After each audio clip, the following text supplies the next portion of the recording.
नमस्ते साथीहरू, म सुजन अधिकारी स्वागत गर्छु मेरो युट्युब च्यानल आइसोलेटेड.नेटवर्कमा। विभिन्न इतिहास सम्बन्धी र भ्रमण सम्बन्धी रोचक जानकारीहरू दिने उद्देश्यले सञ्चालित युट्युब च्यानल आइसोलेटेड.नेटवर्कलाई सब्स्क्राइब गरेर यसमा भएका भिडियोहरूलाई लाइक गरिदिनुहुनेछ भन्ने पूर्ण विश्वास लिएको छु। आज यस्तै भ्रमण सम्बन्धी रोचक जानकारी गराउने क्रममा म तपाईहरुलाई पोखरा, नेपालको सुन्दर सहर पोखरा, यसमा रहेका ताल तलैयाहरूको बारेमा जानकारी दिन गइरहेको छु। तपाईहरुलाई थाहा होला पोखरामा कतिवटा ताल छन्। तपाईहरु सबै सोच्नुहुन्छ पोखरामा 7 वटा ताल छन्, 8 वटा ताल छन्, तर होइन। पोखरामा 11 वटा ताल छन्। कुन ताल कहाँ छन् यस बारेमा विस्तृत जानकारीको निम्ति यो भिडियोलाई पुरा हेर्नु। रूपा ताल पोखरा महानगरपालिका सँगै जोडिएको रूपा गाउँपालिका को क्षेत्रमा पर्ने रूपा ताल कास्की जिल्ला पोखरा शहर समग्र नेपाल गण्डकी प्रदेशको गौरवको क्षेत्र हो। पोखराको पर्यटकीय बसाइको प्रमुख आकर्षण केन्द्र, एउटा महत्त्वपूर्ण आकर्षणको केन्द्र हो रूपा ताल। चारैतिर हरियाली जंगलको बीचमा अवस्थित रूपा ताल। यहाँ मत्स्य पालन, यहाँका माछाको स्वाद बेग्लै छ। माछाको स्वादका पारखीहरू माछाका विभिन्न परिकारको निम्ति रूपा ताल पुग्ने गर्छन्। हरियाली मौसम, हरियाली वन जंगल, सुन्दर शान्त स्थानको अवलोकन गरेर मनलाई आनन्दित बनाउने चाहनेहरू रूपा ताल अवश्य पुग्ने गर्छन्। यी ताल तलैयाहरू, नदी नालाहरू, हराभरा जंगलहरू हाम्रा सम्पत्ति हुन्, हाम्रा धरोहर हुन्। यिनै ताल तलैयाले हाम्रो देशलाई सुन्दर बनाएको छ, हामीलाई प्रकृतिको सौन्दर्यताको धनी बनाएको छ। यी तालहरूको संरक्षण गर्नु आवश्यक छ। पोखरा महानगरपालिकादेखि करिब 20 किलोमिटरको दूरीमा पर्ने रूपा ताल अत्यन्त आकर्षक छ, रमणीय छ। यो स्थानको भ्रमणले आफ्नो भ्रमण अविस्मरणीय बन्नेछ। रूपा ताललाई निहाल्नको निम्ति, यसको किनारमा बसेर आफूलाई आनन्दित तुल्याउनको निम्ति यस रूपा तालमा हजारौंको संख्यामा राष्ट्रिय तथा अन्तर्राष्ट्रिय पर्यटकहरूको घुइँचो नै लाग्ने गर्छ। यहाँको सौन्दर्यता, यहाँबाट देखिने हिमालका दृश्यहरूको सौन्दर्यता अत्यन्त मनमोहक हुने गर्छ। यो सुन्दर तालमा डुङ्गा शहर तथा माछाका विभिन्न परिकारहरूको स्वाद लिएर आफूलाई आनन्दित तुल्याउन एउटा जमात हजारौंको संख्यामा दैनिक रूपा ताल पुग्ने गर्छ।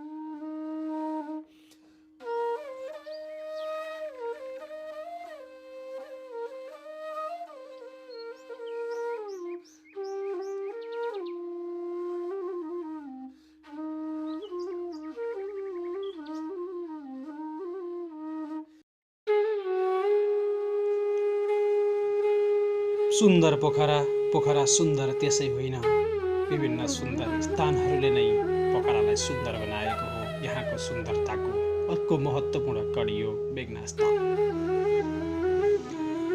बेगनास ताललाई पोखरामा छुट्टै महत्त्वको रूपमा हेरिन्छ। एउटा रमणीय ताल, हराभरा जंगलको बीचमा बेगनास गाउँको फेदीमा अवस्थित बेगनास ताल साबिकको लेखनाथ नगरपालिका, हालको पोखरा महानगरपालिका अन्तर्गत पर्दछ। यो पोखराको अर्को महत्त्वपूर्ण पर्यटकीय स्थल हो। यो बेगनास तालको ड्याम हो। बेगनास तालको ड्याम देख्न सक्नुहुन्छ। पार्किङमा आफ्नो सवारी साधन राखेर केही पैदलपछि हामी सुन्दर बेगनास ताल पुग्छौँ। हरियाली वन जंगल, डाँडा काँडाको सुन्दर छाया बेगनास तालमा बेगनास ताल साँच्चै नै रमणीय छ। यहाँ विभिन्न किसिमका माछाका परिकारहरूको निम्ति, सौन्दर्य अवलोकनको निम्ति, डुङ्गा सहेरको निम्ति, वनभोजको निम्ति साथीभाइहरूको ग्रुप बनाएर यहाँ थुप्रै आन्तरिक तथा बाहिरी पर्यटकहरूको घुइँचो लाग्ने गर्छ। पोखराको दोस्रो ठुलो ताल हो बेगनास ताल। यहाँको सुन्दर सफा पानी, चारैतिर हरियाली, डाँडा काँडाहरूको बिचमा अवस्थित बेगनास ताल सौन्दर्यको एउटा अनुपम उदाहरण हो, नमुना हो। यिनै ताल तलैया हाम्रा सम्पदा हुन्। यी हाम्रा सम्पदाको संरक्षण गर्न हाम्रो दायित्व हो।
बेगनास ताललाई धेरै ठाउँबाट नियाल्न सकिन्छ। चारैतिर बेगनास ताललाई नियाल्नको निम्ति स्पोटहरू छन्, पिकनिक स्पोटहरू छन्, डुङ्गा बोट स्पोटहरू छन्। बेगनास तालका विभिन्न स्थान कोणहरूबाट देखिने मनोरम दृश्यहरू भिडियोमा देख्नुभयो। साँच्चै नै बेगनास तालको सुन्दरताको आनन्द लिन चाहनुहुन्छ भने एकपटक अवश्य भुल्नुहोस्। बेगनास तालको सुन्दरताले तपाईँलाई मोहित अवश्य नै तुल्याउनेछ।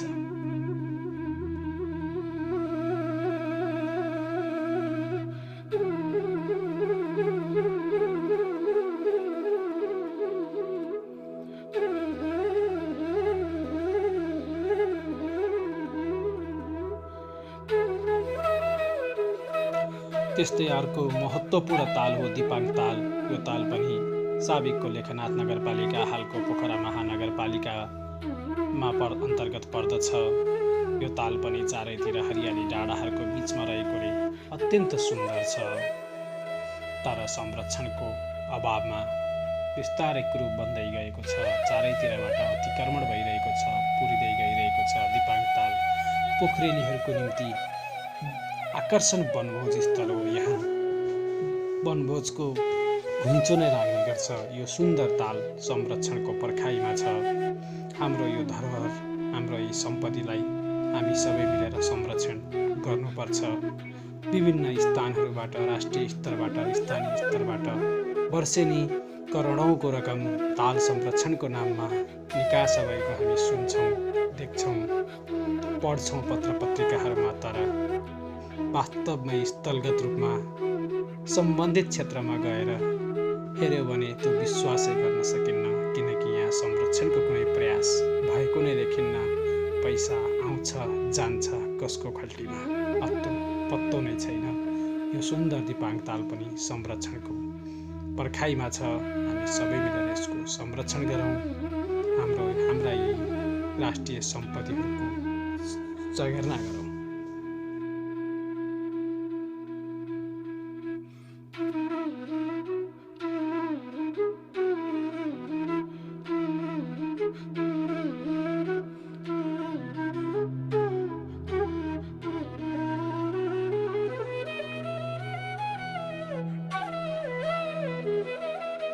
पोखराको अर्को सुन्दर ठाउँ मैदी ताल।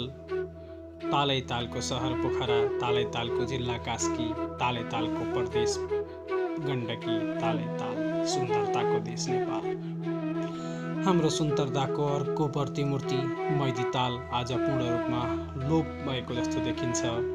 चारैतिरबाट भएको अतिक्रमित भूक्षयबाट आएको माटो, बर्खायाममा डाँडाकाँडाबाट बगेर आउने माटोले मैदी ताल पूर्ण रूपमा पुरिन पुगेको अवस्थामा छ।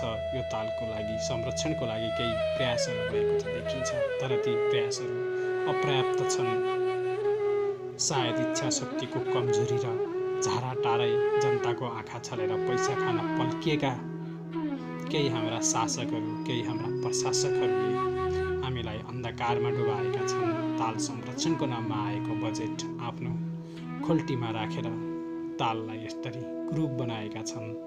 यो हाम्रो राष्ट्रिय सम्पत्ति, हाम्रो राष्ट्रिय धरोहर भावी पुस्ताको निम्ति हामीले संरक्षण गर्न नसके मैदी ताल नामको मात्रै रहनेछ।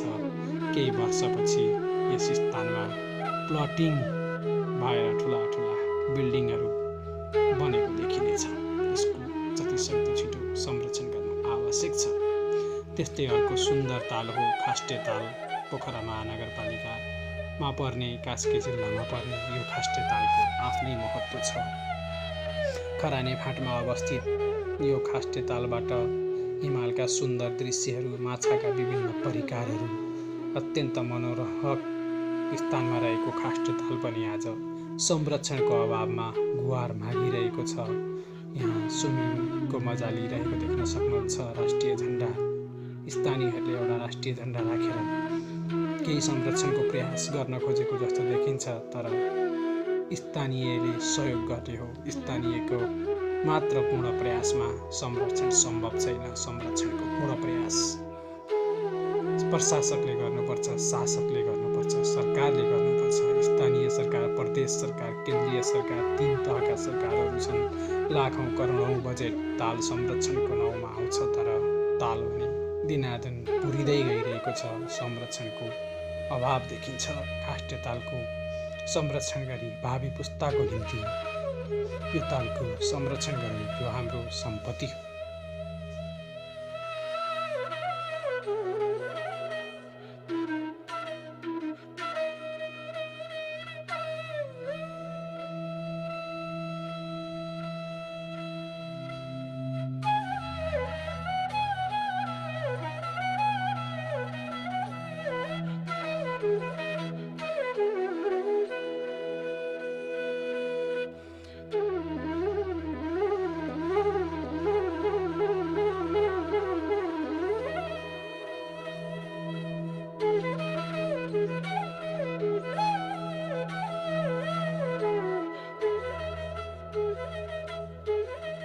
पोखराको अर्को महत्त्वपूर्ण ताल गुदे ताल आज एउटा सानो पोखरीको रूपमा परिणत भइसकेको छ। कारण अतिक्रमण र संरक्षणमा उदासीनता। स्थानीय सरकार, स्थानीय तह, स्थानीय जनप्रतिनिधिको लापरवाही, अकर्मण्यता, अल्छीपारा, जनतामा को आँखामा छारो हाल्ने परम्पराले आज गुदे ताल एउटा सानो पोखरीको रूपमा परिणत भइसकेको छ। अब बिस्तारै यही अवस्था रहँदै गएमा स्थानीय जनता, तपाईँ हामी सजग भएर खबरदारी नगरेमा यस गुदे ताललाई पनि पुरेर यहाँ माथि प्लटिङ गरेर विशाल भवनहरू ठडाइनेछन् अनि हाम्रो यो सम्पदा कङ्क्रिटको जङ्गल बन्नेछ। यस गुदे ताल पनि संरक्षणको निम्ति गुहार मागिरहेको छ। यस्तै गुदे तालसँगै रहेको अर्को हाम्रो महत्त्वपूर्ण ताल हो न्युरेनी ताल। एउटा सुन्दर न्युरेनी तालमा पाइने माछाको स्वाद वास्तवमै अत्यन्त लोकप्रिय छ। यहाँको माछाको स्वादको निम्ति टाढा टाढाका पर्यटकहरूको घुइँचो लाग्ने गर्थ्यो। तर आज यो न्युरेनी ताल पनि संरक्षणको अभावमा एउटा सानो पोखरी जस्तो भएको छ।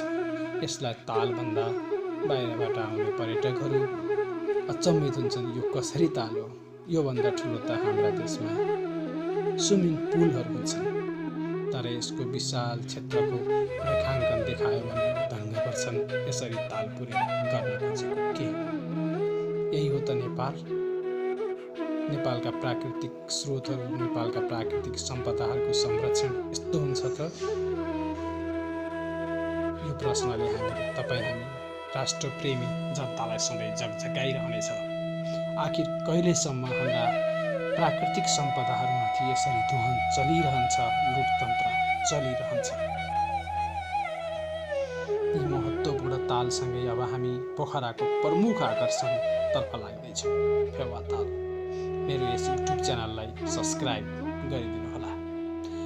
फेवा ताल हामी पोखरेली, हामी नेपाली सबैको गौरव हो। देख्न सक्नुहुन्छ फेवा तालमा अवस्थित तालबाराई मन्दिर। यहाँ धार्मिक पर्यटकहरूको पनि घुइँचो लाग्ने गर्छ।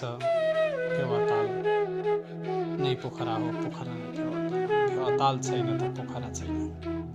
पोखराको प्रमुख पर्यटकीय आकर्षणको केन्द्र हो फेवा ताल। चाहे शान्ति स्तूप होस्, चाहे सराङकोट होस्, त्यहाँ मान्छे पुग्ने गर्छन्, पर्यटक पुग्ने गर्छन् त फेवा तालको दृश्य अवलोकनको निम्ति। जब फेवा तालमा माछा पुच्छ्रेको छाया टल्कन्छ, हिम श्रृङ्खला टल्कन्छ, तब फेवा ताल अनुपम देखिन्छ, सुन्दर देखिन्छ। फेवा तालमा बनाइएका विभिन्न पदमार्गहरूमा बसेर फेवा तालको दृश्य अवलोकन गर्न, डुङ्गा चढेर डुङ्गा सैर गर्न, ताल परिक्रमा गर्न, त्यस्तै फेवा ताल आसपास पाइने माछाका विभिन्न परिकारहरूको स्वाद लिन हजारौँको सङ्ख्यामा, लाखौँको सङ्ख्यामा आन्तरिक र बाहिरी पर्यटकहरू फेवा ताल आउने गर्छन्। फेवा ताल पनि आज संरक्षणको पर्खाइमा छ, किनकि फेवा ताल पनि चारैतिरबाट पुरिँदै गइरहेको छ। हाम्रा पुर्खाहरू, बाबा आमा, हजुरबा हजुरआमाहरूले भनेको सुन्दा फेवा ताल धेरै विशाल थियो। उहाँहरूले जहाँसम्म फेवा ताल थियो भनेर हामीलाई भन्नुहुन्थ्यो। आज त्यहाँ खेत छन्, त्यहाँ धान खेती हुन्छ, कहीँ कहीँ त ठुला ठुला भवन बनिसकेका छन्। अतिक्रमण भइरहेको यस फेवा ताललाई जोगाउन नसकी पोखराको सुन्दरता जोगिन्न, यो सुन्दरता नै रहेन भने पोखरा कसरी पोखरा भन्छ। पोखरामा रहेका केही महत्त्वपूर्ण तालहरूको बारेमा जानकारी गराएँ। मेरो यस युट्युब च्यानललाई सब्सक्राइब गरिदिनु होला। भिडियोलाई कस्तो लाग्यो लाइक र कमेन्ट अवश्य गरिदिनु होला। पोखराका केही महत्त्वपूर्ण तालहरूको बारेमा जानकारी दिएँ। कास्की जिल्लामा अवस्थित 11वटै तालहरूको बारेमा विस्तृत जानकारीको निम्ति डिस्क्रिप्सन बक्समा अवश्य हेर्नुहोला। पोखरामा रहेका अन्य तालहरूको बारेमा मैले डिस्क्रिप्सन बक्समा उल्लेख गरेको छु। युट्युब च्यानलमा भएका अन्य भिडियोहरूलाई पनि हेरेर सल्लाह सुझाव दिनुहोला, लाइक कमेन्ट गर्नुहोला। मनमा परेका कुराहरू, कमी कमजोरीहरू औँल्याइदिनुहोला। तपाईँहरूको लाइक कमेन्ट नै मेरो हौसला हो। तपाईँहरूले दिनुभएको सुझाव नै आगामी भिडियोका निम्ति मार्गदर्शन, मेरा मार्गदर्शकहरू हुन्।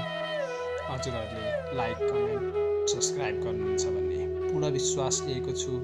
छिटै फेरि अर्को एउटा मनोरम दृश्यले समर्थिएको महत्त्वपूर्ण भिडियो लिएर तपाईँहरू सामु उपस्थित हुने बाचा गर्छु।